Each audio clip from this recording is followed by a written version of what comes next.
Good evening, everybody. Thank you for coming.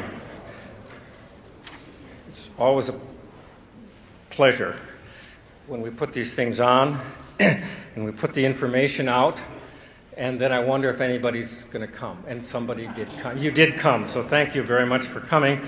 My name is Tom Morgan. I am the director here at the College of St. Scholastica of the Allworth Center for the Study of Peace and Justice. And as I said, on behalf of the college and on behalf of the center, I welcome you all for this, our third program in a series that we're doing this year that responds to the question, is religion a force for good or for ill? Thanks, of course, to the Allworth family in particular, who have generously endowed the center and helped make a lot of our programs possible. That's the major sponsor, of course, the Allworth Center here at Scholastica. We're also funded in part by the Warner Lecture Series of the Manitou Fund, the DeWitt and Carolyn Van Ivre Foundation, and by Mary C. Van Ivre in memory of William Van Ivre, a former trustee of the college. Additional support for tonight's program has been received from the Global Awareness Fund of the Duluth Superior Area Community Foundation, Reader Weekly of Duluth, and from other private donors. Thank you all again from me personally for your support of making these things happen. After these lectures, as you regulars know, we tend to gather about a week later and chat about the lecture, and I always look for somebody who knows something more about the subject than I do to facilitate the lecture, and that's usually pretty easy. For the next talkback session, you should have these flyers in your hand. Rabbi David Steinberg will be facilitating the conversation that we're going to have about tonight's lecture, and that's a week from tonight, all here, right? Tower 1115, Thursday, January 29th, 7 p.m., and Rabbi Steinberg's credentials are on this sheet. So thank you to him, too, wherever he is, somewhere in the audience, I'm sure, for your willingness to do that. Also, from time to time, I like to do this, and this is one of these nights. We have these golden sheets that are floating around the auditorium and out in the hallway. I would appreciate you taking the time after the lecture to fill it out and drop it in a basket or someplace in the foyer to sort of tell us how we're doing, how these lectures are going, and how this one in particular went as far as you're concerned. Also, we have a sign-up sheet in the foyer for people who want to be on our mailing list and want to receive our Facebook announcements and all the rest of that. And I hope you do. That's how we tell you what's going on. As I said earlier, the Allworth Center for the Study of Peace and Justice is sponsoring a program, this series about religion, a force for good or ill. We're also dovetailing very nicely and cooperating with my colleagues at the here at St. Scholastica, the Oric Alprin Interreligious Forum, which is also doing a series of talks, sort of dovetailing with this one about a variety of religious perspectives on peace and justice issues. And the next one on that series, we're sort of alternating months, is Thursday, February 19th. Makotai Chai Inhechupi is speaking. She's a writer and a teacher and an activist. She will be speaking on cultural recovery issues for the Dakota people. That's going on right now. And that is February 19th on a Thursday again. Yes? I'm sorry, did I? Oh, I got it wrong. Sorry. What is her name? Waziatawi. Well, you see, thank you for correcting me. Anyway, the program will be here on February 19th. I guess I quoted it in the Dakota then, didn't I? Okay.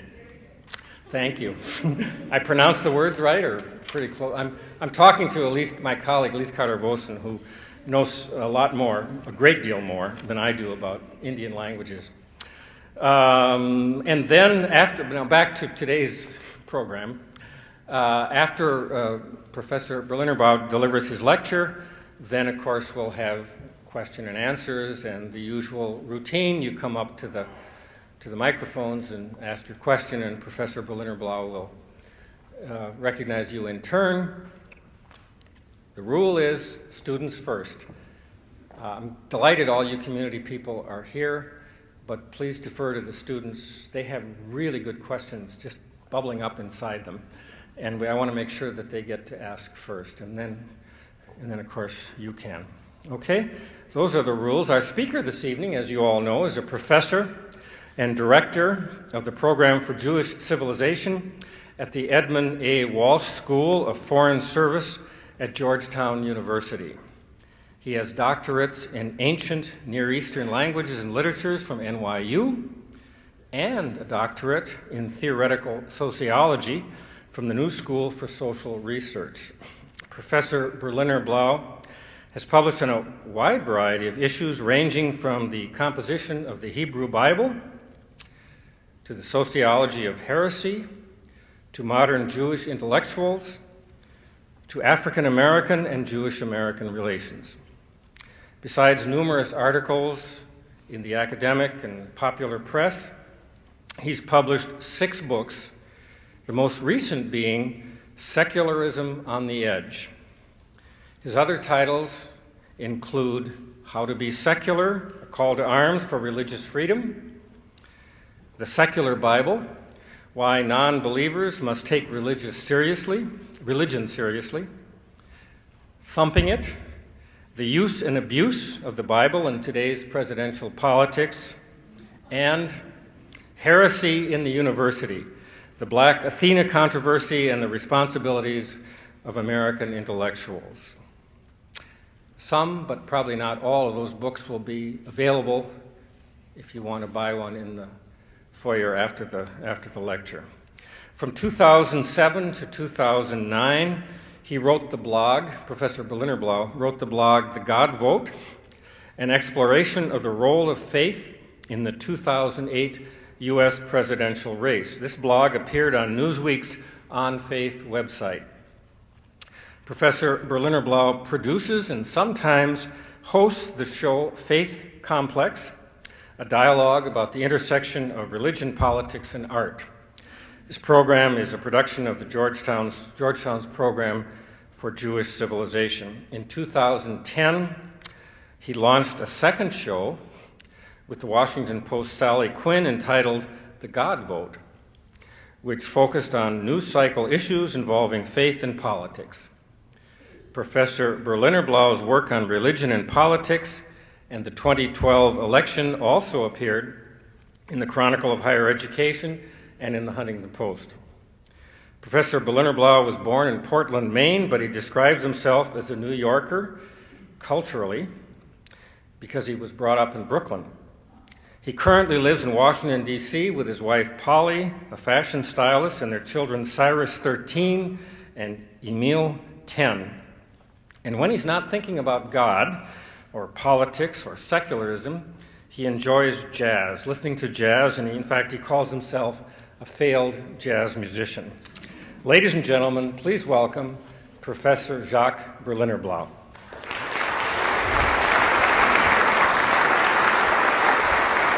Thank you.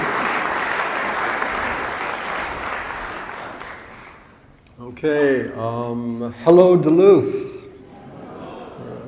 It's not so cold here. Everybody, oh, it's so cold, you're not going to be able to tolerate it. So, not so cold, not so bad. I thought you could do better. All right. Okay, hello, my name is Jacques Berlinerblau. I'm a professor at Georgetown University. I want to begin by saying this day started at 3:30 in the morning in Washington, D.C. I have absolutely enjoyed the time I've spent here. I want to thank a couple of people. First of all, I want to thank Professor Tom Morgan for inviting me. I had the luxury of sitting in on 2 classes today with Professor Randall Poole, which was like a jazz duet, and with Professor Stephen Ostovich, which was like free jazz because I hadn't read the assignment. All right, so that was my fault. My apologies. I was very, very impressed by the level of students. I knew I would be, as I read about the school, knowing a little bit about Catholic universities. I knew I would be impressed in precisely the way that I was. A couple of other folks I want to thank. I want to thank the Allworth family. I had the pleasure of dining with Mr. and Mrs. Allworth previously, and it is they who have in part made this possible. So special thank you to them and the Allworth Center for the Study of Peace and Justice. And of course I want to thank Sister Lisa, because when I told folks at Georgetown that I was coming to St. Scholastica, basically everyone on the Acela corridor, which runs from Washington to New York, read the article in the New York Times about Sister Lisa and the football team, right? So the second I said, I'm coming here, oh, say hi to Sister Lisa. So I met Sister Lisa. And as far as I'm concerned, my work here is done. Thank you very much. All right, here we go. The name of today's presentation is Why America Needs More Secularists. But in order to make this case comprehensively, I'm going to have to explain to you in excruciating detail what it is I mean when I use the term secularist. Professor Randall Poole today made a really interesting observation. If somebody starts talking to you about secularism and doesn't define it, they're not in the game. All right? They have absolutely no idea what they're talking about. The term is so problematic that it must be defined comprehensively. If not, you're going to speak right past one another. All right? Now, what I'm going to do tonight is a little bit odd. All right? I want to start with a few examples that are going to help you understand how misunderstood this idea is, right? And I'm going to start with the claim that secularism is one of the most mangled isms in the American political lexicon. It is used in countless different ways by politicians, policy analysts, and yes, even scholars. The resulting cacophony has almost vitiated the concept's usefulness. I say almost because I think it's a really, really important concept for a democratic polity such as our own. All right? Now, what I'm going to do today is very challenging. I'm going to ask our wonderful sound person, Mr. Bob Johnson, if you can put up the slide that comes next about a piece I wrote. There you go. This came out in the Chronicle Review. It's called Teach or Perish. In my entire life, and I've seen some invective on the web, I've never received more nasty emails, more flattering emails, more benedictions, more maledictions than this article. It's behind the paywall now. It'll be up next week so you can read it. And my argument is that we as professors have abnegated our responsibility to teaching. All right? That doesn't happen at these types of colleges, such as St. Scholastica, as I saw in the classroom today. So the reason I'm putting this up is I'm really going to do something which is going to strain your patience and my patience. All right? We're all going to suffer through this session because we're going to take the road less traveled in the study of secularism, and it's going to be long, and it's going to be difficult, and it's going to be painful, and you're going to like it. All right? And when you emerge from all of this, you're going to say, I really learned something, but wow, was that hard. I didn't expect that. So here we go. Let's jump into the lecture. If we can go to the next slide, please. And I'll read a little bit from our notes. Thank you so much. Largely secular is not the descriptor that leaps to mind when thinking about Egypt's Muslim Brotherhood. But that's what James Clapper, there he is, U.S. Director of National Intelligence, called the group while testifying to Congress in 2011.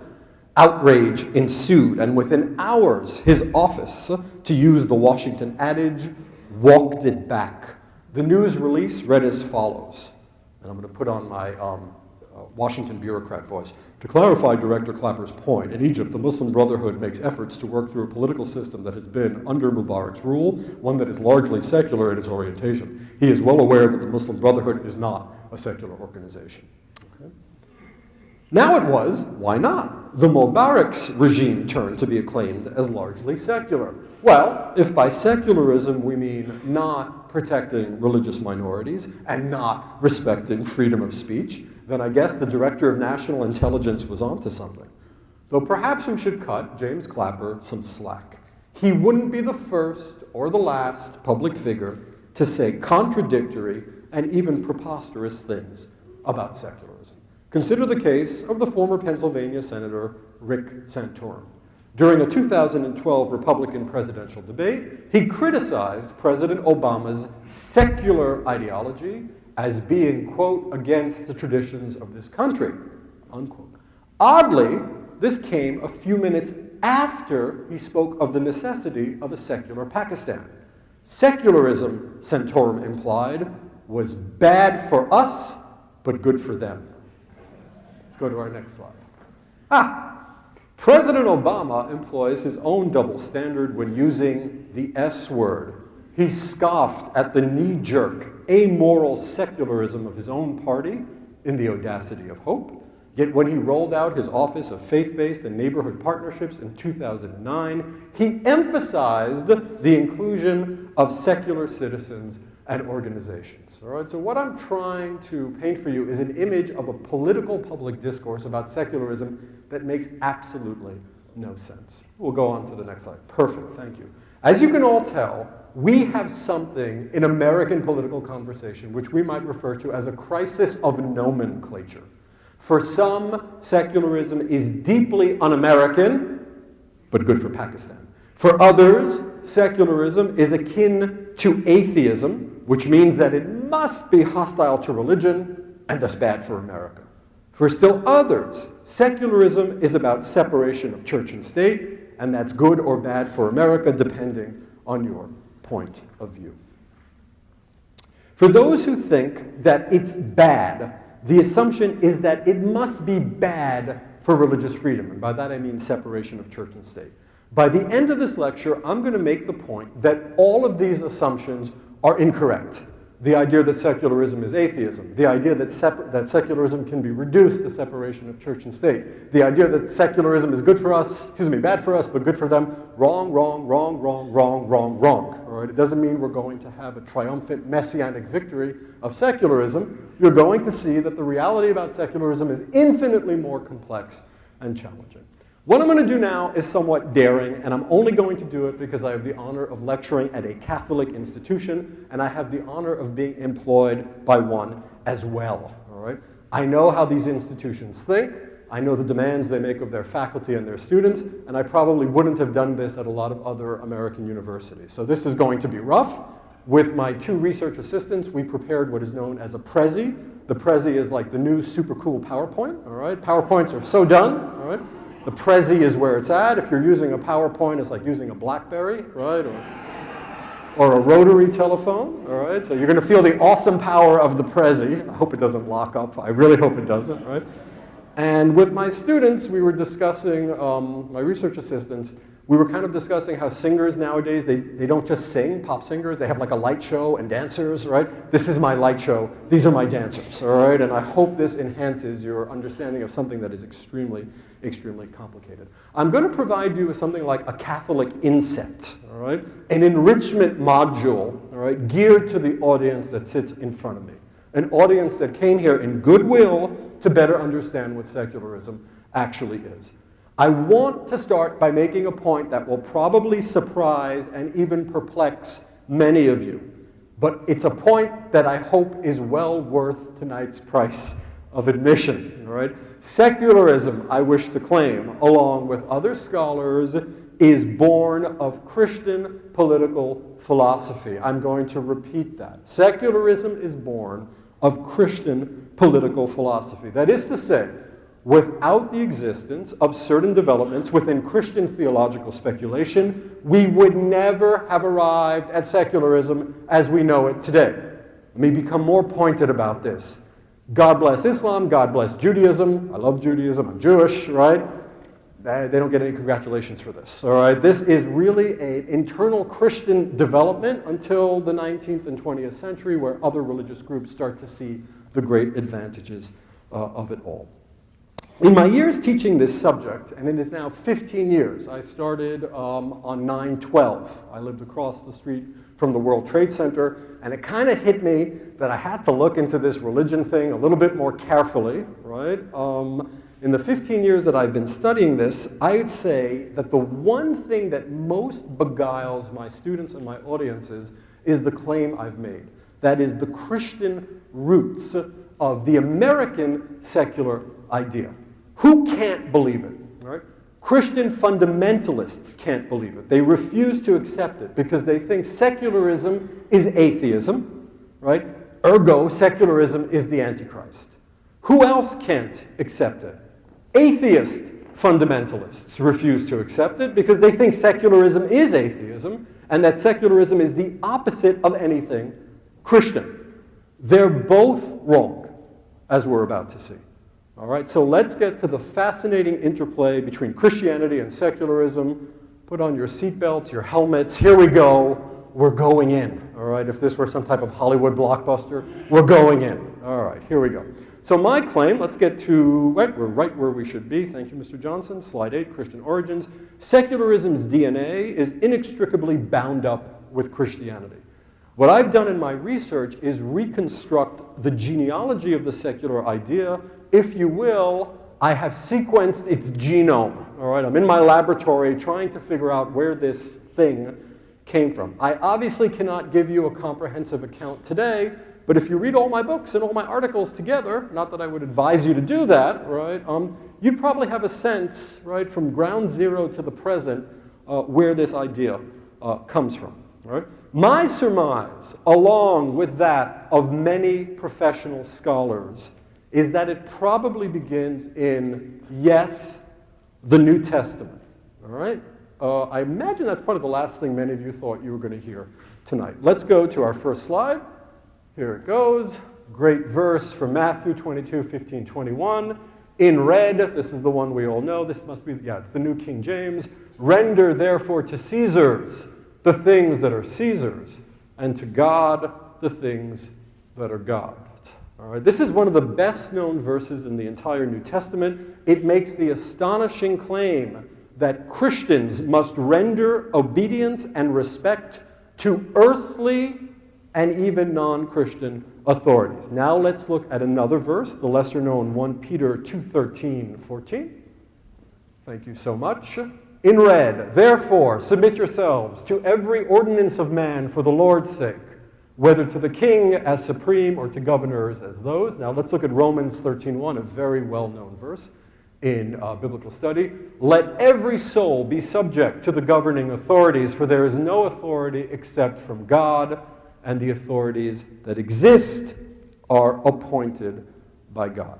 Okay, notice that the biblical authors, whoever they were, identify obedience to earthly rulers as a duty of the Christian. So what have we learned from all of this as we try to make sense of these verses? We've learned that for some early Christians, there are two legitimate structures on earth. One is the presence of God, and the other, look at those verses, everybody. I need you to focus, kids, all right? And the other is the earthly ruling authority that every Christian must obey. Two structures, God, represented on earth, and these kind of ambiguous structures which represent rule, order, rule of law, etc. Thus, one is the presence of God, and the other is the earthly governing authorities, which Christians must obey. Why did I bring these passages to your attention? Aside from the fact that many scholars of secularism have looked at them extremely carefully, because they create an interesting dynamic in early Christian thought. Namely, that a Christian is an obedient subject of government. A Christian renders unto Caesar. This doesn't mean that a Christian fetishizes, idolizes, or worships government. Quite the contrary. And this is where the New Testament becomes really fascinating. Let's go to John 18:36. We all know that Christians are in this world, but not of this world. What a fascinating philosophical mega-concept for a civilization to work with. To be in the world, but to be not of the world. Christians, then, are enjoined to think about the world in a very complicated and interesting way.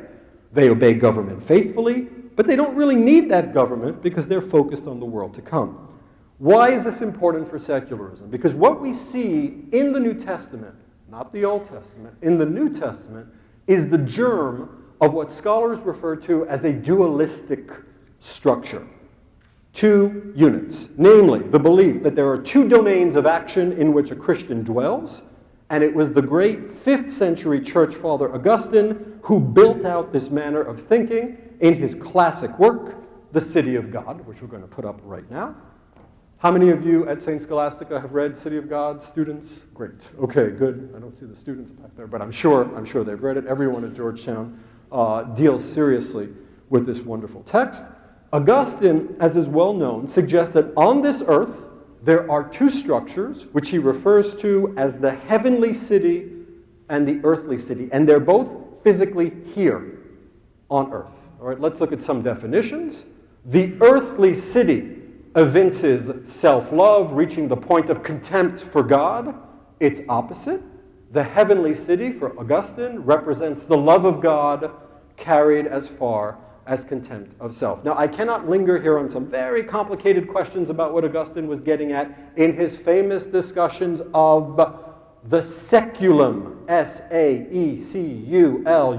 This is where our word secular comes from. So when I make this claim that you can't understand secularism without going through the Christian lineage, please understand that I am not a deluded Washingtonian from the Beltway. The secularism for Augustine was the space we all shared together, sinners and saved, we're all here, before the eschaton, that is, the coming of the Messiah.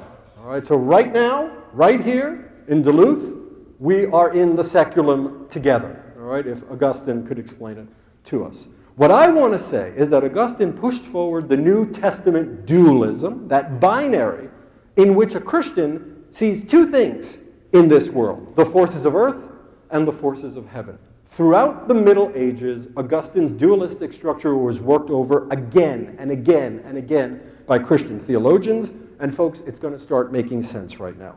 It became structuralized, if you will, into the argument that in every Christian society, there are two legitimate units of rule. So let's start to understand this, right?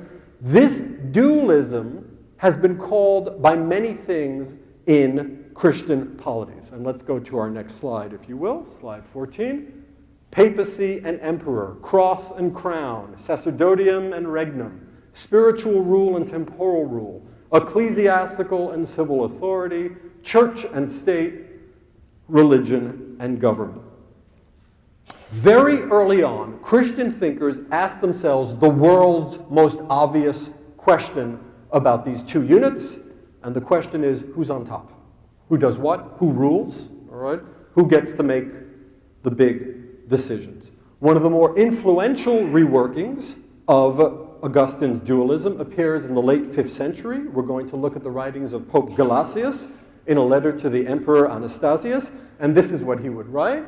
There are two things, most august emperor, by which this world is chiefly ruled: the sacred authority of the priesthood and the royal power. Does everybody see the dualistic structure there, right? Which is not intrinsic to Judaism at this period. This is not the way Jews are thinking, because there is no power. The Second Temple has been destroyed. Jews are living as pariah people in societies which they do not rule. Of these two, the priests carry the greater weight, because they will have to render account in the divine judgment, even for the kings of men. So, as far as Gelasius was concerned, you know who's on top? The ecclesiastical authorities are on top. They get to dictate to the king as to what's what. Okay? So here we see the two levels clearly posited, sacred authority and royal power, and we see that one level is subordinated to another. Many early Christian theologians accepted this. Kings and emperors, they argued, worked for the pope, the bishop, and the priest. Let's refer to this as the anti-secular, or to use the scholarly term, hierocratic, don't worry about that one, formulation. It would soon be coupled with the idea of plenitudio potestatis, or the idea that all power on earth belongs to the Pope. And let's go to Bernard of Clairvaux in a beautiful statement. Here we go. You are called to the fullness of power, plenitudio potestatis. The power of the others is bound by definite limits. Yours, this is a letter to the Pope, yours extends even over those who have received power over others. And scene, all right? So this is Act 2 of our opera. What are we learning in early Christian thought? Wouldn't you know it? There are some priests, there are some popes, there are some bishops that when they think about royal power, they argue, you know what? We're actually more powerful than you are, all right? When push comes to shove, we get to make the decisions about how we rule a polity, all right? Now let's get to the pushback, all right? Let's get to what's fascinating about Christianity and Christianity alone. For many Christian theologians, the royal, as we've just seen, was inferior to the ecclesiastical, but things get very fascinating around the 12th century when Christian theologians, arguing as Christians, reverse all of these arguments. And to me, this is where secularism gets born, all right? To put it cheekily, the empire strikes back, all right? Kings and emperors begin to suggest that it is they who hold the power cards. What is crucial, and perhaps one of the major developments in the entire history of Western civilization, is that many theologians agree with them. And I do mean this. I think this is one of the most unrecognized turning points in Western civilization. To wit, Christian thinkers argue that a Christian society should not, emphasis on not, be ruled by popes, bishops, or priests, but by secular rulers such as kings or emperors who were themselves Christians. And I'm going to give you some proof texts. So if your friend says, "Nah, get out of here, that's not true, Christians never said that," no, you'll have these texts to bring to their attention. Here's the great William of Ockham. We're on slide 17. There he is. Just as spiritual matters are controlled by priests and ecclesiastics, so are temporal matters by secular rulers and laymen, as Blessed Peter testifies. We've seen the proof text. Ockham had a very funny saying about popes. He said, "We must be careful that the pope puts his sickle in another man's harvest." That's an allusion to papal meddling in kingly affairs. Let's go to our next quote. "The proper domain of papal action," Ockham wrote, "extends only to those things which are necessary for the salvation of souls and for the rule and government of the faithful, respecting always the rights and liberties of others." All right, so here's one Christian saying that, all right? Let's find some others, all right? His contemporary, and I'm not kidding, his one-time roommate, these guys were roommates in the castle of Ludwig of Bavaria, that's a long, long story, all right, is Marsilius of Padua. He made extremely similar observations in a classic work that only faculty and scholars really know about, referred to as Defensor Pacis. He states, "It is the perverted desire for rulership of the Roman bishops which produces the intranquility or discord of the city-state." Marsilius thus makes one of the all-time great sociological observations, ladies and gentlemen, all right, which is this, all right? Rule by religion is inherently unstable. It is disorderly. It might start off well, but it always degrades into something that cannot be controlled. This equation, I think, is the unrecognized platform of every subsequent form of secularism. That when religious rule is permitted, that is, rule by religious clerics, there will be no society because it will implode. All right? And this is coming not from the Enlightenment, this is in the Middle Ages. All right? So it's a much older surmise that has been generally understood. Peace and tranquility, Marsilius cautions, can only be achieved when the spiritual arm is subordinated to the temporal authority. In other words, rule by religious authorities is inherently, structurally unstable. Let's get to the next slide. Here's Bettina Koch. Marsilius argues for the secular community's autonomy for papacy. The well-being of the political commonwealth, as well as the afterlife of its citizens, depended on a repositioning of the church's power and responsibilities. Okay. As for the Pope, or what Marsilius caustically labeled the Roman bishop called Pope, right?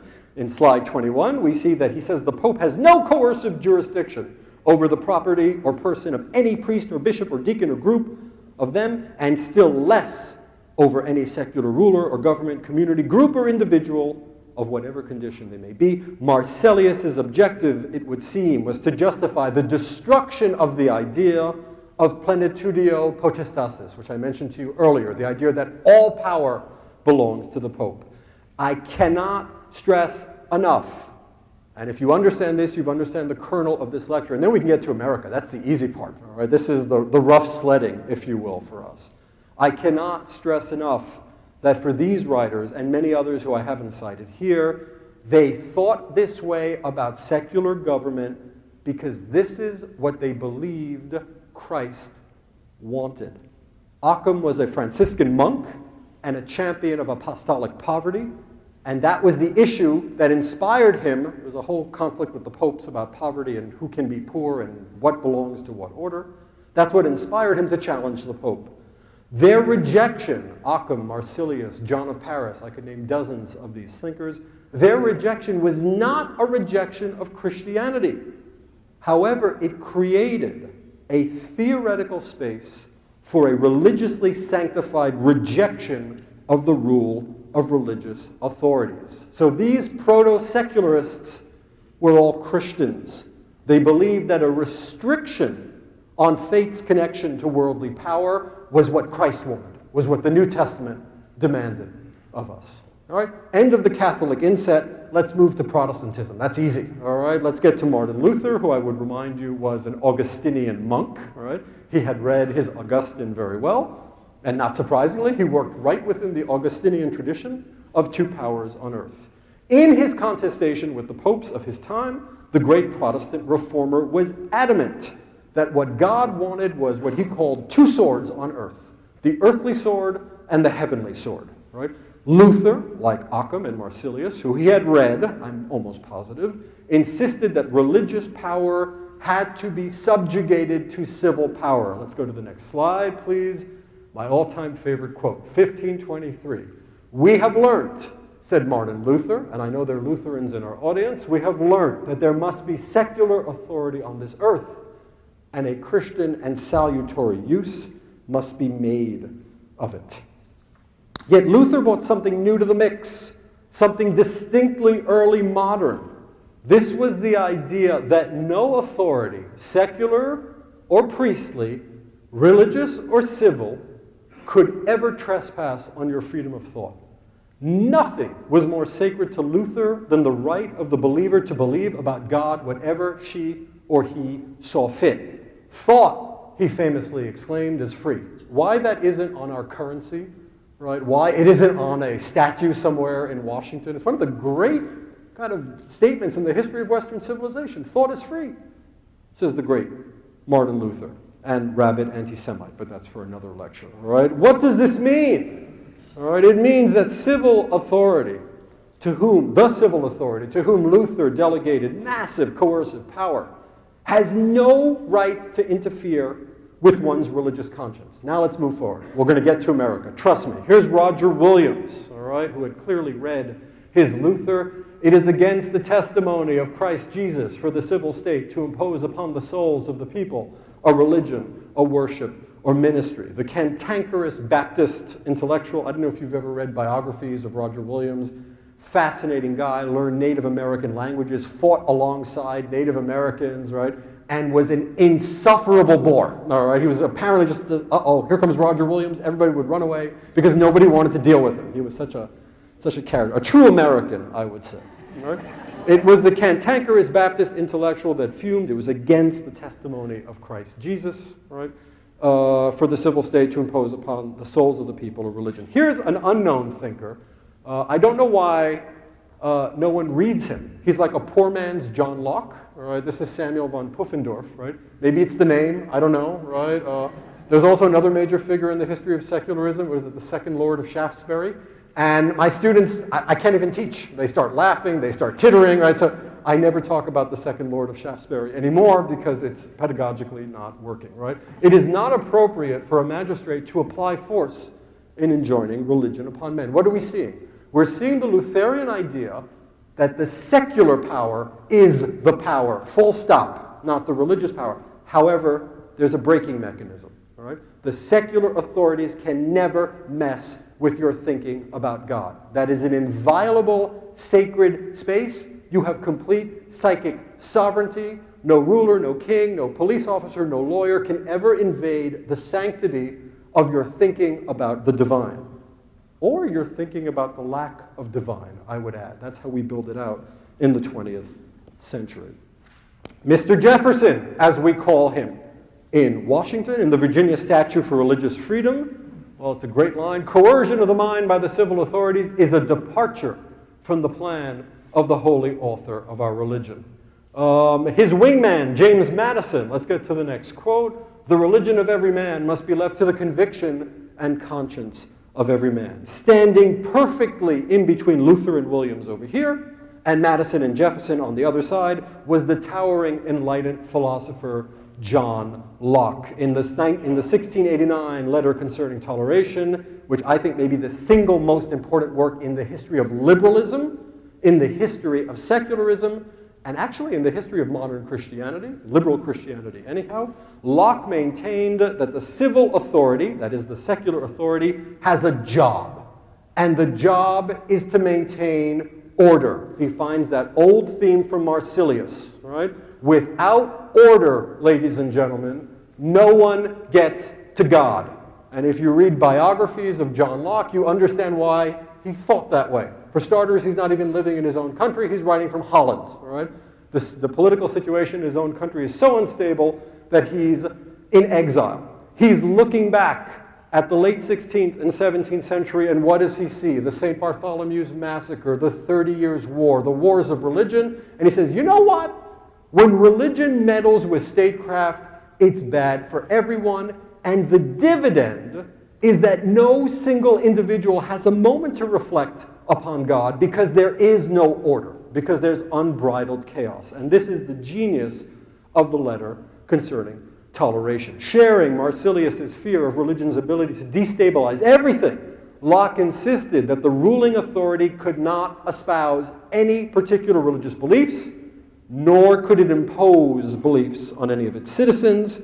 Instead, said John Locke, it should aspire for a Christ-like state of toleration. All right, what I always tell my students about the letter concerning toleration is it transvalued Christianity. The very, very first line, Locke comes out of nowhere, and he says, the chief characteristical mark of Christianity is toleration. For Augustine, it would be love of God. For Luther, I think, it would be fear of God, right? Here comes Mr. Locke saying, you know what Christianity is about? You know what Christ taught us? Christ taught us to tolerate others.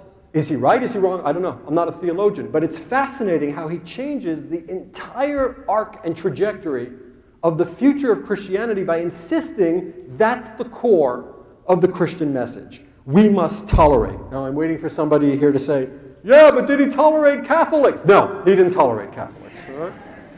Yeah, but did he tolerate atheists? No, he didn't tolerate atheists, but in the second letter concerning toleration, he said, all right, maybe with atheists, but Catholics, no. All right? If you notice, my Protestant inset was all Protestant and really, really anti-Catholic. In the Q&A, which is going to be fun, we're going to talk about why it is that Catholics have legitimate suspicions of American and French secularism. All right, we've done a lot of hard groundwork. Now we're starting to go downhill. All right? We are now prepared to understand what I think secularism is. We're going to go to a book by a fellow named, what's his name? It's in slide 28. Who is he? What's he called again? Berlinerblau. That's me, How to Be Secular. A call to arms to religious freedom. You see the little thumbs and the hand gestures. I voted for a middle finger because I thought it was very funny, but my publisher said no. All right, the publisher, for whatever reason. All right, let's go to the next one. All right, here we go. This took me a long time, right? When you come up with definitions as scholars, it's going to be attacked by everyone. I'm going to read it slowly. I think it's pretty good. I see some holes in it, which I'm not about to divulge to you, right? Publish your findings, if you know what I mean. But I think I'm in a good place here. Secularism is a political philosophy which at its core is preoccupied and often deeply suspicious of any and all relations between government and religion.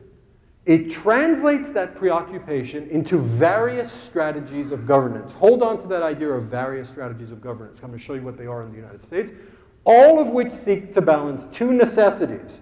And I hope now you're downloading or reprocessing what we spoke about with Marsilius and Locke and Luther and Occam. All right? One, the individual citizen's need for freedom of, and for my atheist friends, freedom from, that's my addition, religion. And two, a state's need to maintain order. Think about Marsilius and Locke talking about peace and tranquility as the only way we can reflect on God.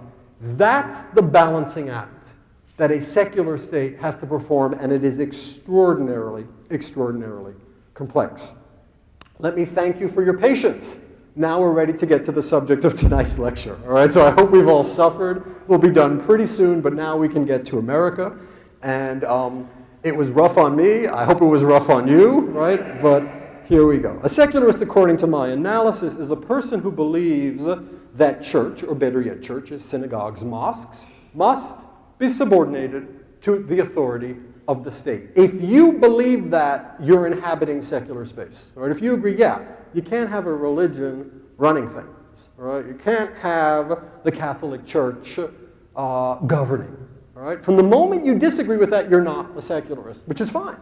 Right? Just understand where you are positioned. What kind of person believes in secularism? All right?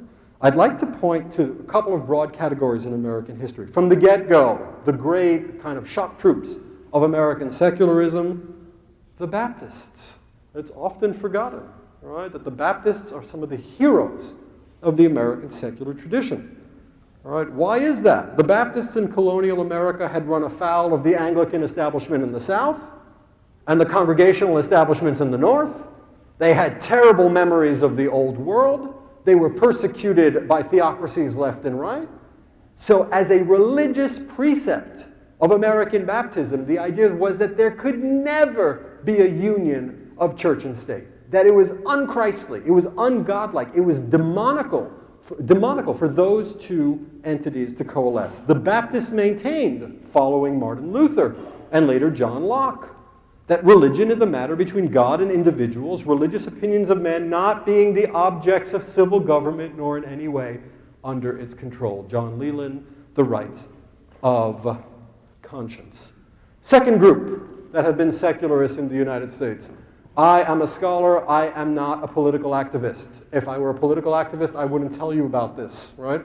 But I am going to tell you about it. The second group in the United States who call themselves secularists, late 19th century anti-Catholic xenophobe know-nothings, right? The great book to read about this is Professor Philip Hamburger's Separation of Church and State, where he points out that the American tradition of separation of church and state has blood on its hands, anti-Catholic blood on its hands. All right, that's a complex chapter we can get into in the Q&A.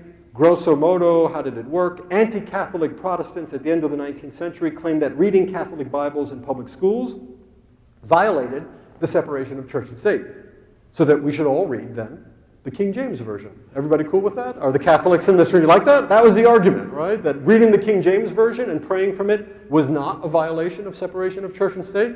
But if you bring that Dwayne Rem's Bible in, right, or other Catholic version, oh no, that's terrible.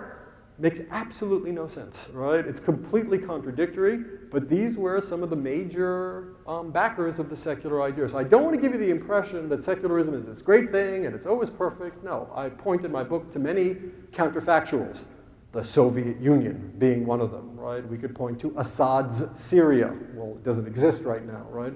But Syria was one of the great secular countries in the world, and we know how that ended. So let's not get into this idea that secularism is a panacea for all of our ills. In the mid-20th century, we have a third American group that really waved the banner of secularism. They were Jews, liberal Jews in particular, who were very interested in the expressive liberties, freedom of speech, and greatly interested in separation of church and state.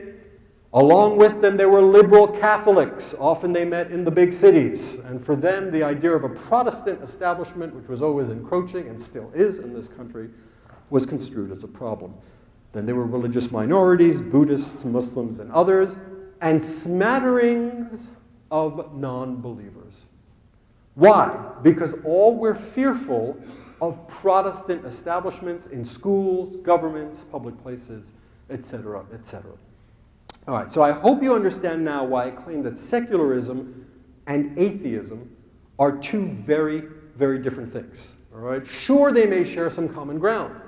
Right? And I'm pro-atheist. I have no problem with atheism. I just think it's very important that we understand they come from different places. They have different genealogies. They're predicated on different assumptions. Secularism is a political philosophy about governance. There are various ways of being secular, which we're going to discuss now as we talk about America and wrap things up. Atheism is an anti-metaphysical worldview which posits the non-existence of God or goddesses or a paranormal realm. All right? They're very different. They work together on occasion, but we should respect the differences between these two noble ways of looking at the world. All right? Let's wind this down by looking at some hotspots today in American secularism, and that's going to inform the brilliant questions that the students are going to ask us and we're going to discuss. So let's go to some church-state hotspots. Oh, there's so many. Reproductive freedoms, women's reproductive freedoms in particular. To what degree can the state enforce and make as the law of the land a particularly religious conception of when life begins? All right, it would be really dumb of me to take sides on this here. All right, I want you to understand what the question is from a secular point of view. All right? The claim is that a religious understanding of when life begins is being imposed upon other Americans. Now, you could reverse it if you wanted to be fair. All right, you could say, well, a kind of atheistical or scientific understanding of when life begins, first trimester, let's say, is being imposed on Americans. All right, we can argue the issue, but I want you to understand how you frame these issues from a secular perspective. Hotspot number 2, the role of government and religion, and now we're going to have some fun. We're going to watch some videos. All right, Barack Obama, you probably thought, oh, Berlinerblau, he's a flaming liberal, he's a lib, right? He's going to hate on Republicans. Barack Obama has been one of the most problematic presidents for American secularists in recent memory. Probably more problematic than George W. Bush. So you're not going to feel any Barack Obama love, all right? What I'm going to show you now, we're going to watch a couple of minutes of this, is one of these things that are called the Easter prayer breakfast. There's also the National Prayer Breakfast, right? And if you're a secularist and you're watching this, your head explodes, all right? So let's start off by looking, we're at about 2 minutes or so of Barack Obama talking as President of the United States. Thank you very much. Thank you. Please have a seat. Well, it is absolutely wonderful to be here with all of you today. I see so many good friends all around the room. Before I begin, I want to acknowledge one particular member of my administration who I'm extraordinarily proud of and does not get much credit, and that is USAID Administrator Dr. Raj Shah, who is doing great work with faith leaders. Where's Raj? Where is it? There he is. Right there. Raj is doing great work with faith leaders on our Feed the Future global hunger program, as well as on a host of other issues. We could not be prouder of the work that he's doing. I also want to acknowledge Congressman Mike McIntyre and his wife Dee. Mike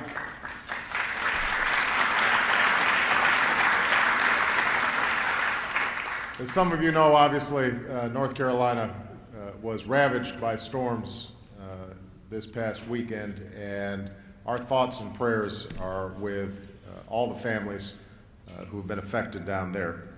I know that Mike will be helping those communities rebuild after the devastation. To all the faith leaders and the distinguished guests that are here today, welcome to our second annual. I'm going to make it annual. Why not?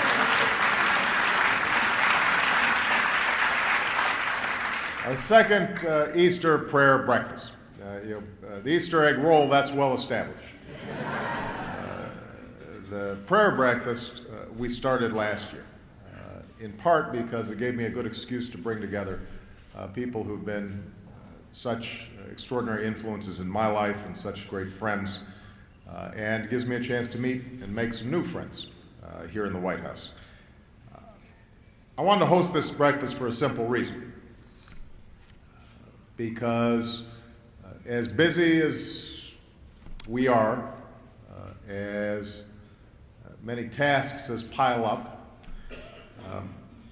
during this season, we are reminded that there's something about the resurrection. Something about the resurrection of our Savior, Jesus Christ, that puts everything else in perspective. We all live in the hustle and bustle of our work, and everybody in this room has weighty responsibilities, from leading churches and denominations to helping to administer important government programs to shaping our culture in various ways. And I admit that my plate has been full as well. The inbox keeps on accumulating. So we have, it's going to go on. But then there's going to be a full-blown Christology. All right, feel free to download it on YouTube. I've never seen an American president do this. I never saw Rick Perry do this. All right, he's going to go on to engage in what is known as a Christology. He's going to talk about the significance of the suffering of Christ. I'm going to take you back in a time capsule to another world. All right, we're going to go back now to 1960. A presidential candidate then by the name of John F. Kennedy giving a speech on September 12th to the Greater Houston Ministerial Association. And I'd like you to see if you can compare and contrast the two speeches. Please, Mr. Johnson.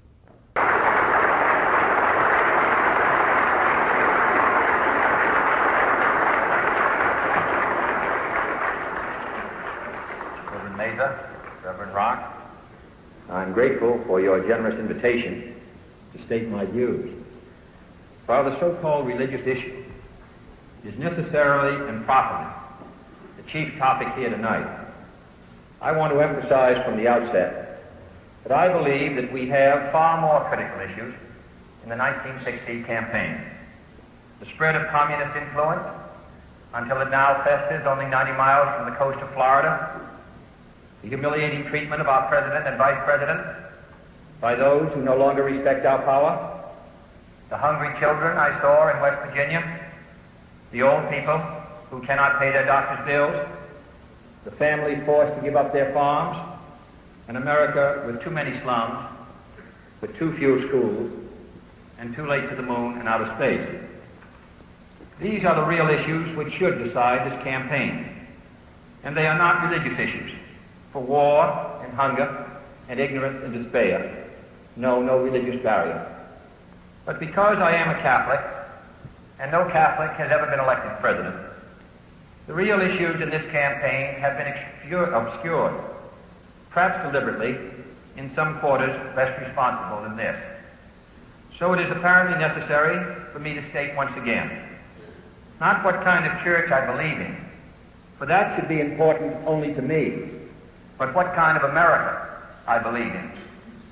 I believe in an America where the separation of church and state is absolute, where no Catholic prelate would tell the president, should he be Catholic, how to act, and no Protestant minister would tell his parishioners for whom to vote. Thank you very much. Where no church or church school. Okay, let's think about what we just saw. Are these two presidents of the same country? Are they presidents on the same planet? It's absolutely bewildering. This is 1960. John F. Kennedy says, I believe in an America where the separation of church and state is absolute. He works within a separationist paradigm. Right? Barack Obama is stacking up prayer breakfast. Oh, we got the Easter prayer breakfast, we got the National prayer breakfast. We're going to make more of these. He goes into this full-blown Christology. He talks about the Redeemer and the resurrection. Right? How on earth did it come to this? All right, what I'd like to explain to you is when I said to you in that definition, secularism is a political philosophy about proper forms of governance. Here are two different ways of thinking about secularism. John F. Kennedy represents an old, and I regret to say completely nullified and outdated, doctrine of separationism. Full-blown separation of church and state. For the lawyers in this room, you know this. Other people seem not to know that separation of church and state as a judicial doctrine is dead. It was murdered by Justice Rehnquist, and to a certain degree, Justice Sandra Day O'Connor, though she didn't mean to. All right? The Supreme Court is not thinking in terms of separation of church and state. Think of Ira Lupo's very important book, The Lingering Death of Separation. All right? That's one old American secular paradigm. Barack Obama introduces a new secular paradigm known as accommodationism. Write it down, kids, accommodationism. What is it? The state has the right to meddle with religion, but it always must be positive, and it must treat each religious group equally. $5 for this religion, $5 for that religion, $5, all the way down the line. This is the George W. Bush / Barack Obama synthesis. We as scholars refer to this as accommodationism. So a lot of you, that's pretty good, right? By the way, that's the model that is prevalent in India, right? It actually has an Indian origin, right? What's there not to like? Well, here are two things very quickly. What if you're an atheist? Do you get $5? Right? If you posit religion as a good, which is the essence of accommodationism, right? What do you do with people who aren't believers? Second problem, what do you do with radical religious groups? White supremacists, right? Radical jihadists. Let's say they have American, do you give them $5 also? All right, so that's the theoretical danger of accommodationism. So the third hotspot is the proper type of secular strategy we want our government to instill. Final one, and this has to do with recent events, it's coming back. Blasphemy and free speech is a major major world hotspot. I feel it will be coming to the United States fairly shortly. The question that we're going to have to engage with is, to what degree should the government intervene in forms of speech and pictorial representation that some Americans find offensive? All right, let's wrap it all up. Here we go. A question we're going to ask ourselves. In conclusion, what we've learned tonight is that secularism is a very complicated political doctrine born of Christian political thought. Check. It is inaccurate to say that secularism is atheism. I hope I've disabused some of you of that idea. Check. Just as it is inaccurate to say that secularism is separationism. Separationism is one type of secular policy. There are other ways of being secular which are not separationist. We've talked about the accommodationist model, which is Obama's, and we've also learned that the American secular tradition is in flux, poorly understood, and under attack. The name of the talk was, Why Does America Need More Secularists? So the elevator pitch is this: 1, because it protects religious minorities; 2, because it militates against religious establishments; 3, because it puts an absolute premium on the importance of freedom of speech and freedom of conscience; 4, because it assures that no person in this room will ever be subject to somebody else's conception of God or somebody else's godless conception; and finally, following Marsilius and Luther, secularism's greatest benefit is order. For has not the dividend of a secular America over the past half-century been a country with almost unparalleled religious peace and tranquility? Thank you very much.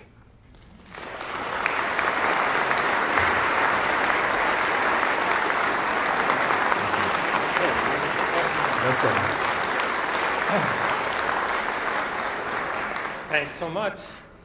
And now we have a chance for students to ask questions, and I see movement among the students.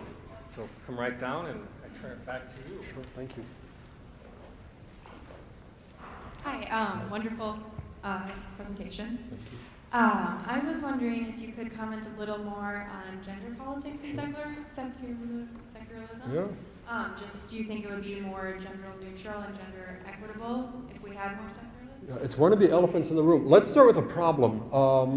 The entire first wave, second wave, and third wave of secular theorists were men.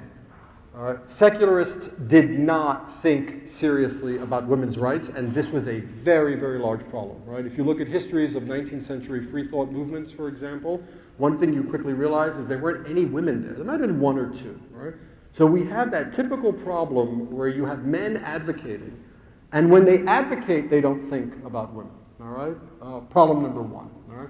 Problem number two is the confusion between atheism and secularism. It has been widely observed statistically that there is a preponderance of dudes in atheism. All all right, that for whatever reasons, right, there is not a 50-50 split amongst American atheists. It's getting better, all right, but the proportions are way out of whack, all right? So that's another complicating variable as secularism tries to think clearly about gender equity. My colleague at the Chicago Theological Seminary, Dr. Reverend Susan Thistlethwaite, right, has argued very persuasively secularism is a women's issue. All right? Women should embrace secular worldviews, particularly on the question in this country of women's reproductive freedoms. All right? So where is the touching point between the secular worldview, right, and gender issues in this country? It would start with abortion. Right. It would move to questions of discrepancies in pay, which I do think is a secular issue. So yes, if I were the leader of a secular movement, which as you can tell, I'm not, right? One of my greatest recommendations, in fact, it's in the book, right, is have women lead the movement, all right? It cannot be a movement led by men because secularism has traditionally been led by men and it was led into an absolute abyss, all right? So I appreciate your question, and I think this is the next chapter to be written for American secularism and French secularism as well. The complete inability to think seriously about women's issues, women's rights, and how women figure in secular polities. Thank you. Thank you.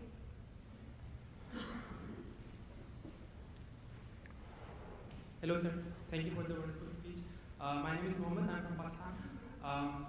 And my question to you is regarding the relationship, the future of relationship between democracy and secularism. Because in our country, our relationship with democracy, modernity, and religion has been quite different from the Western civilization. Because in the Western civilization, they had to fight against the monarch and its relationship with the church, the motivation for democratic transition was more secular, but it was derived from secularism. While in our country, the motivation for our democratic transition was derived from Islamic political philosophy and Islamic Muslim nationalism and Islamic communalism. Great question. And you see more secularists coming up in the modern ages in Western countries, while you see more of Islamic political philosophers coming up in the modern. Got it. Okay. Stay there though. Okay, I'm going to answer and you tell me if I've got your question. All right. So the question, he makes a reference. So this is a person who's obviously read about secularism. We were discussing this in Professor Poole's class. If you look at the history of French secularism, what was the issue, all right, laïcité as it's called, right, is born of people who are furious at the combination between the power of the monarchy and the power of the Catholic Church. And there's this big awful revolution and heads roll and Napoleon comes in and makes out like a bandit and throws everything up in the air and does precisely whatever he wants to do, all right? That's the French equation. If you look at the 1917 revolution in Russia, same thing, all right? You had an ancien regime, you had a czarist regime coupled with the power of orthodoxy, and people can't take it anymore, and they revolt violently. Some might say the backlash is excessive in France and in Russia, and you get forms of state secularism that really overdo it, that constantly overreach, all right? What the gentleman is saying is not every country has had that history, all right? Pakistan being one of them, all right? The United States being another, all right? When did we shed blood about religion in this country? Did we ever come to our Establishment Clause and its very ambiguous 16 words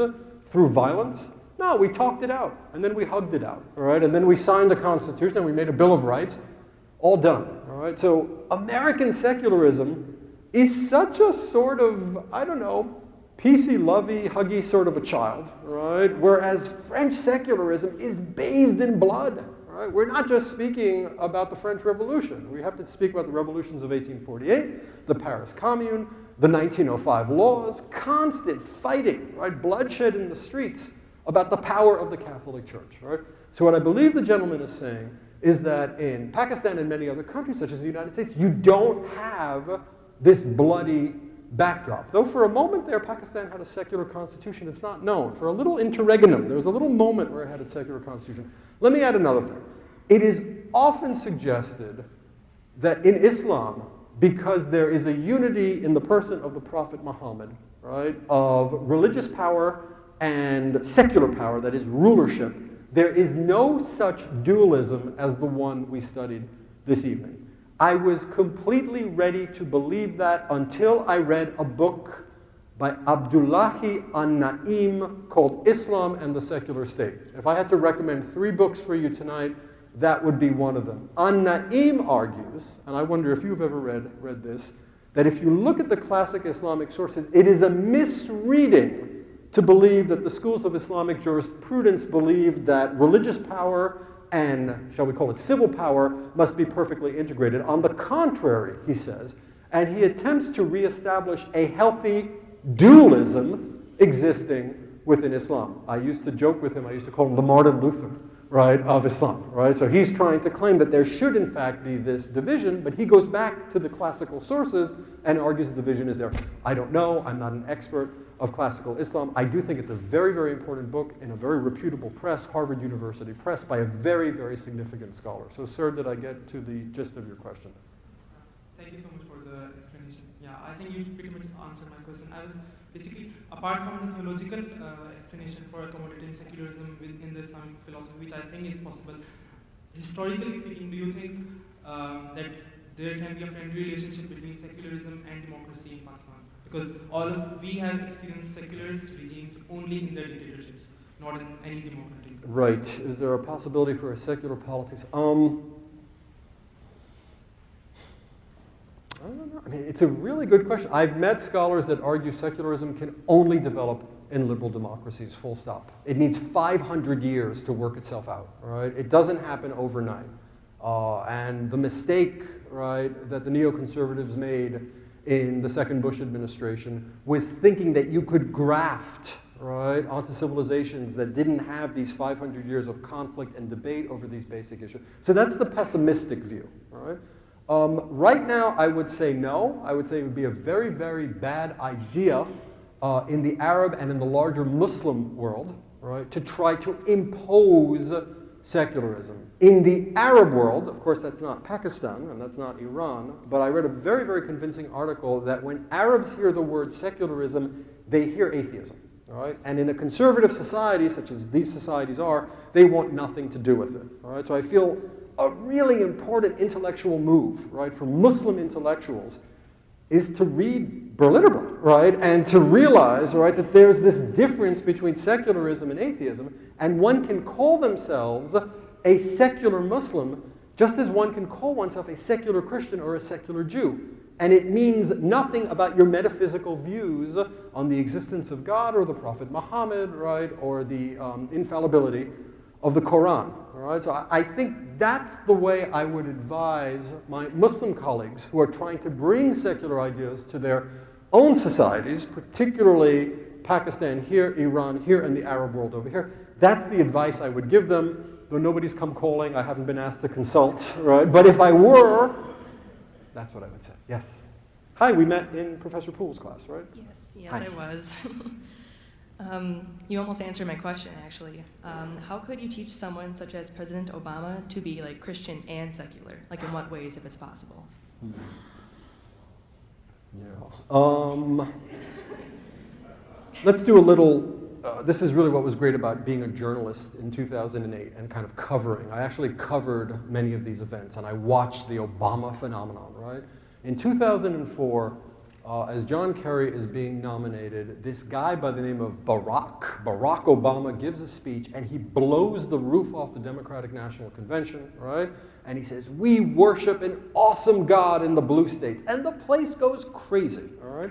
It's a tribute to the canniness of President Obama as a politician, all right? What he understood was that the democratic tradition stretching from John F. Kennedy, all right, through characters such as Michael Dukakis, before that Walter Mondale, Al Gore, Bill Clinton is a little bit different, up to John Kerry, Howard Dean, that classic, Mario Cuomo, who I'm very, very fond of, the late, great Mario Cuomo, that classic democratic position of saying, we don't look at religion, all right? We just don't look at it. It's not. He understood this was an electoral liability, all right? This was the genius of Barack Obama.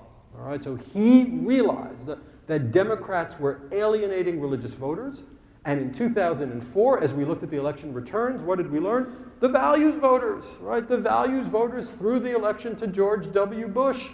How did a president with a slumping economy, though what we would give to have that economy now, right? How did a president mired in an unpopular war, who, according to every historical metric, should have lost the election. How did he win? The values voters. And who were the values voters? They were white conservative evangelicals who came out in droves, right, for President Bush, and they gave him 80% of their vote. And this is what Obama realized before John Kerry realized it, right? John Kerry was kind of like cooked, right? He didn't understand, right, the significance of this vote. So in 2008, Barack Obama took the Democratic Party's Kennedyan separationism, you saw the proof text, and he said goodbye to all that. On July 1st, 2008, in Zanesville, Ohio, he gives this incredible speech. I wasn't at the speech, but I was listening to it, and I had my headphones on. I was like, oh my God. Where he said President Bush's Office of Faith-Based Initiatives, which had driven Democrats, secularists, non-believers crazy, all right? We were all expecting Barack Obama to say, and I'm going to shut it down. That's not what he said in Zanesville, Ohio. It was July 1st, 2008. He said, if elected, I will make it bigger. And this is when everyone realized that the Democrats had said to secularism, like a discarded lover, I'm over you, all right? Especially separationist secularism, all right? So Obama moved to this new model called accommodationism, right? And accommodationism, as I tried to point out very quickly, works on a lot of levels, but it doesn't work well for non-believers who are told they're second-class citizens because they don't have a religion to accommodate. And it's really problematic when you're dealing with kind of wingnut religious groups, all right, who might have violent intentions. Is the government supposed to posit these groups as a good, all right? And is the government supposed to decide which are the good religious groups and which are the bad ones? This is precisely what Mr. Madison and Mr. Jefferson didn't want us to do, all right? So we're going to start feeling the dangers of Bush/Obama accommodationism within the next 10 years, right? So far, it's worked pretty well, right? Slowly, slowly, slowly, we're going to start hitting the natural walls and roadblocks of the accommodationist worldview. As for separationism, to my non-believing friends out there, to my old school Baptist friends out there, right? To my liberal Jewish friends out there, right? To my liberal Catholic friends out there, right? Who might have teared up, as happened at Georgetown when I showed that video, when they saw John F. Kennedy. I remember people in the audience were crying, right? It's done, all right? Separationism as a judicial doctrine is not on the United States Supreme Court's radar. They're not listening to these cases, all right? They don't even believe, I would say, in a healthy idea of the Establishment Clause, right? The idea that citizens have standing to bring establishment cases to the attention of the United States Supreme Court. So we're in a new world in terms of church-state relations, and its name right now, thy name is accommodationism. So in response to your question, we have to see Barack Obama as an extremely shrewd, extremely wily politician that understood something about America that none of his contemporaries and seniors in the party understood. Now, if you teach at Georgetown, you always send your kids to the White House, red or blue, it doesn't matter, right? And I remember one of my kids who worked for 5 years in the Obama White House, I remember he said to me, what we do really well is we run campaigns really well. And then he got very quiet. I just thought that was very, very interesting, right? We run great campaigns, right? And this ability of Obama in the audacity of hope, right? To call out the Democrats and say, oh, you're too secular, right? It's intolerant. Abandon your secularism was sheer genius. But what did it leave us with? All right, it left us with this huge void in clear thinking about where the church-state lines are, and now it's a free-for-all, all right? And where's the free-for-all being played out in the federal government? No, United States Supreme Court, to a certain degree, but the United States Supreme Court doesn't like these cases. State houses, all right? The state houses across America are where the hot secular, anti-secular action is taking place. All right? So what's happening in the Minnesota State House, Wisconsin, Georgia, Tennessee, Louisiana, Mississippi, don't get me started, right? That's where the battles are being fought, and I would add, lost by American secularists, now that separation of church and state has been shunted aside, and accommodationism has become the unofficial secular policy of our government. Did I get your question? Is there something that I could have added or helped you with? That was a long one. Yeah. Very long. You got my blood boiling. You know. Oh, okay. So just a real distinction? How can we just make sure that President Obama appeals to the secularists even though he really doesn't like them? Okay, let's talk about that. Great question. What a great question. Okay, I'm going to give you some real inside information, all right? As I was covering the 2012 election, 2008 election was great, all right? We had Mike Huckabee, all right? We had Hillary Clinton talking about the Bible courses she used to teach as a young woman, all right? We had Barack Obama. We had Jonathan Edwards, all right, who was apparently not right with God at the time, talking about his relationship with him. It is amazing, all right? We had all this stuff going on. Oh, what an election that was. 2012 was different, all right? We did have the 21 Republican debates, and that was a spectacle, which I couldn't have asked, I mean, I couldn't have asked for more, right? Oh, those were great, right? Because now we had Rick Perry, and we had Michelle Bachmann, and we had Herman Cain. That was great. And then Mitt Romney won the Republican Party's nomination, and we were all kind of like this, those of us that cover religion and politics, and we were ready for a good old Obama-Romney fight. June comes around, June 2012, July, August, September. Nobody's talking about religion. Neither one of the candidates is talking about religion. So I'm like out of a job, all right? I have nothing to write for the Washington Post. That's who I was writing for, the Chronicle of Higher Education. Nobody wants me. Nobody's asking for my learned observations on anything because these politicians have stopped speaking about religion, which is what everybody thought they were going to do in 2012. Why? And this is where things get fascinating. I think I'm right. I have no evidence. I think Obama was shown, I'm going to say in February, March 2012, polling data about a group that demographers were tracking called the nuns. Aha, all right? And who were the nuns? Were they nuns like Sister Lisa? No, all right? They were the N-O-N-E-S nuns, right? They weren't necessarily anti-religious, all right? They weren't necessarily atheists, but they had no religious affiliation to speak of. And what the most recent statistics he was getting showed was that 20% of Americans fell into this category of nuns. My secret theory, and I've spoken to people who have intimated I might be right, but they would not confirm, was that Obama was told, stop the religious pandering, all right? The 20% of nuns, 76 of those 20% vote Democrat. And if you keep reaching out to Pastor Rick Warren, if you keep doing the Christologies at the Easter prayer breakfast, they're not going to vote for you in 2012. They're going to vote for a third-party candidate, or they're not going to show up. That's my theory for why all of a sudden Barack Obama stopped talking about religion for 3 months on the campaign trail. It's very easy for Romney, all right? Romney was a Mormon. All right, he had tremendous worries about the evangelical community's willingness to accept a Mormon candidate. So his handlers told him to just shut his yapper, right, on religious issues. Right? So what we had was we had a dead silence between these two candidates. They stopped talking about religion, right, which was very disconcerting for a person like me. Then a little bit uptick in September. Obama made some really weird comments about secularism. Long story short, the Democratic Party has a new values voters column. They're called the nuns, all right? They're much younger, all right? They don't affiliate with any religious group, right? They swing Democratic, right? And now the Democratic Party has to be very cautious about the old 2008 strategy of reaching out to evangelical voters. There, was that good? Was that a comprehensive answer? Yes, it was very good. Thank you.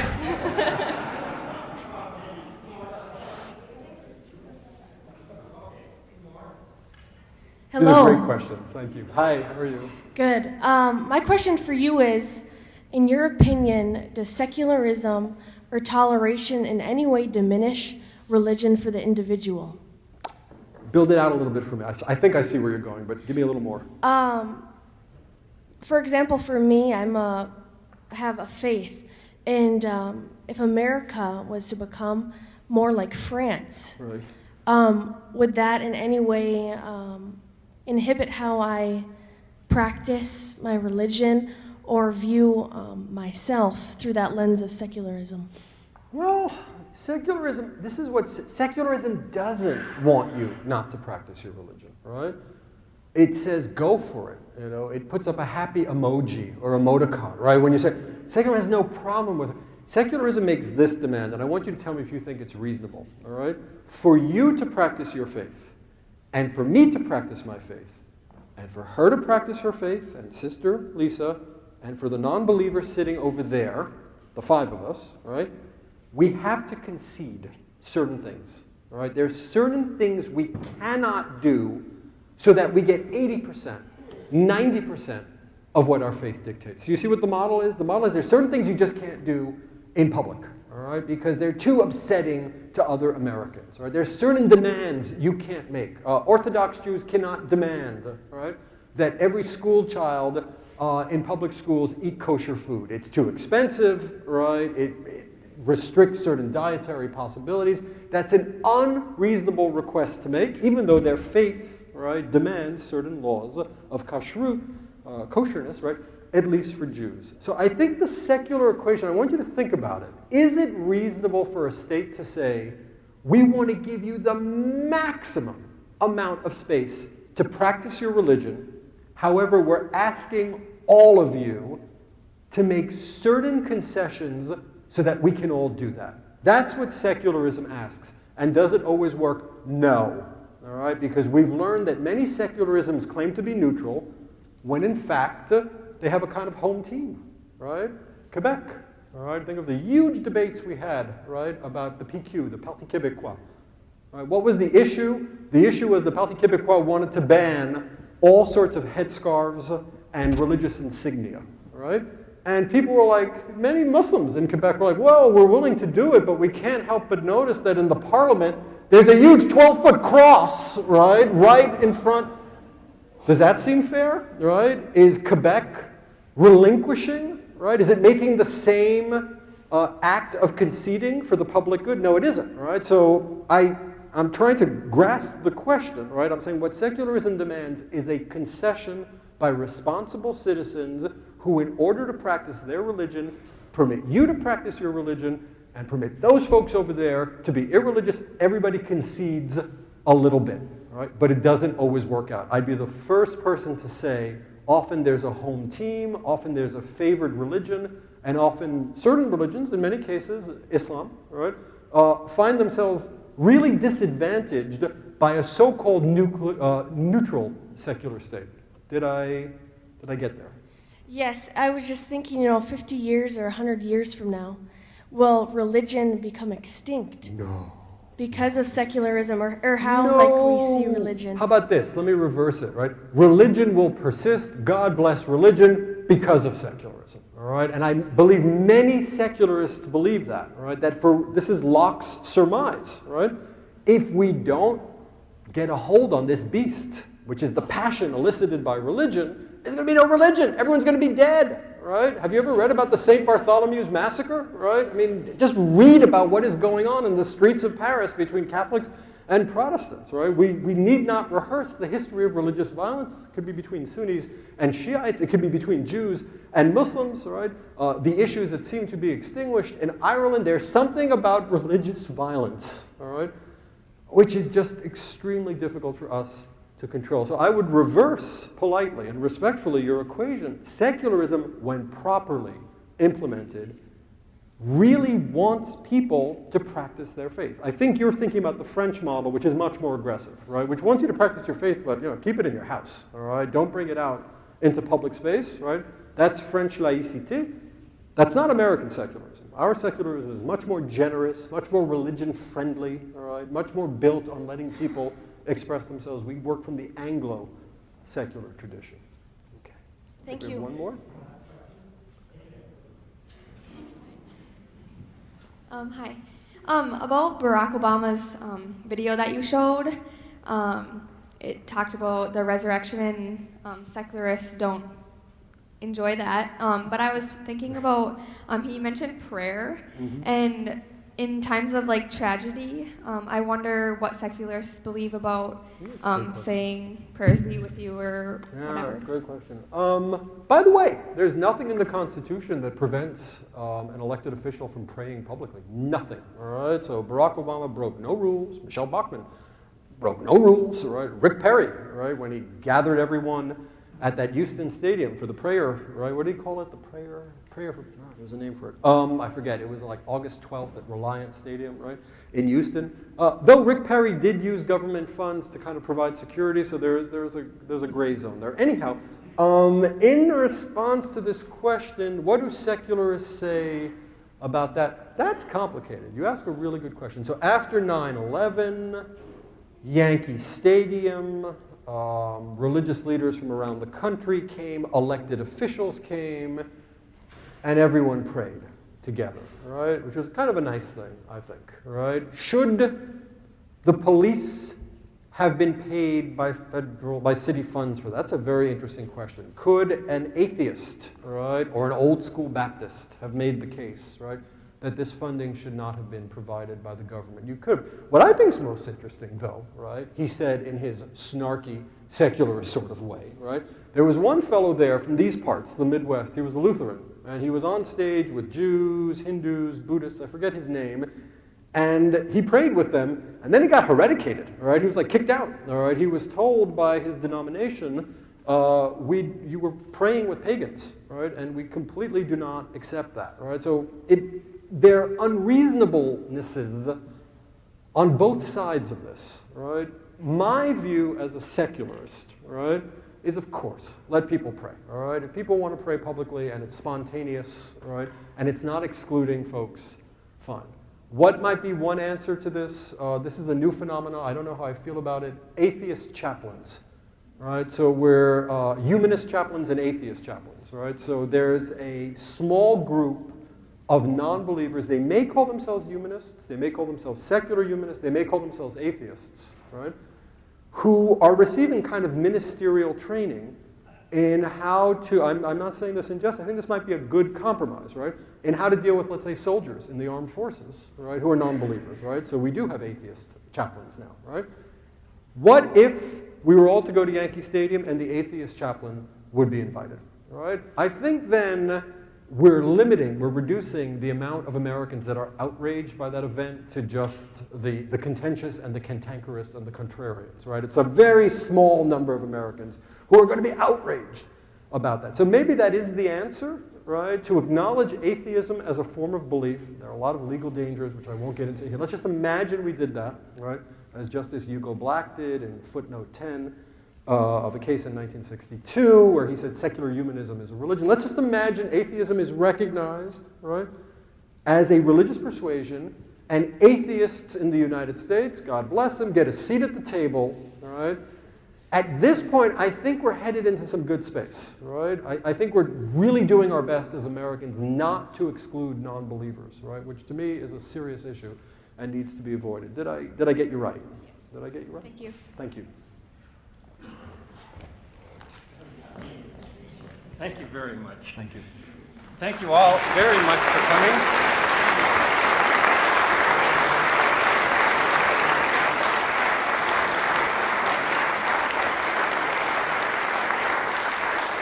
Part of what I do here is give people grades. I give Professor Berlinerblau an A. I know there are more questions out there. I cut it off because we go to bed early in the Midwest. But Professor Berlinerblau will be here another 45 minutes to an hour out in the foyer, and you will engage in individual dialogue, right? So he will take your questions, just not in quite such a public format. Don't forget, next month, I won't try to pronounce any of that again, but it's Indian spirituality. How's that? So thank you all very much for coming, and thank you for a great lecture. Thank you. Good.